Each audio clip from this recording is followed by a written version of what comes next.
răbdare drumul un an, parcă mi se pare. Să ajung la ei mei în prag, vreau să-i sărut cu drag, că destul am stat prin lumea mare. Azi la mine acasă ajung, n-am răbdare drumul un an, parcă mi se pare. Să ajung la ei mei în prag, vreau să-i sărut cu drag, că destul am stat prin lumea mare. După ani de zile, pe drumuri străine, ajung acasă la mine. Am umblat ca frunză în vânt, dar nu e pe acest pământ ca și acasă loc mai sfânt.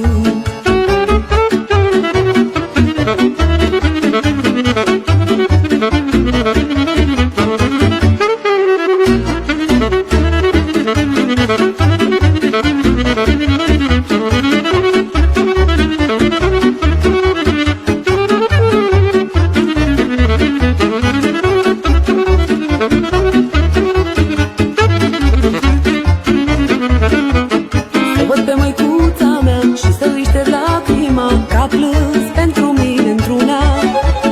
Nu mai pot abia aștept să strâng pe tata la piept, să-i sărut și tâmplele și mâna. Să văd pe măicuța mea și să-i șterg lacrima, că plâns pentru mine într-una. Nu mai pot abia aștept să strâng pe tata la piept, să-i sărut și tâmplele și mâna. După ani de zile, pe drumuri străine, ajung acasă la mine. Dar nu e pe acest pământ ca și acasă loc mai sfânt.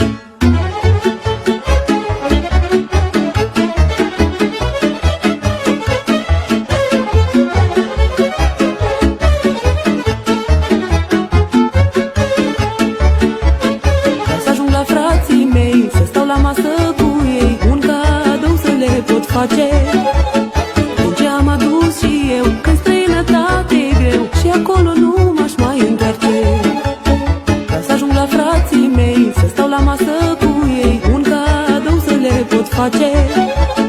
Din ce am adus și eu, când străinătate e greu și acolo nu m-aș mai întoarce.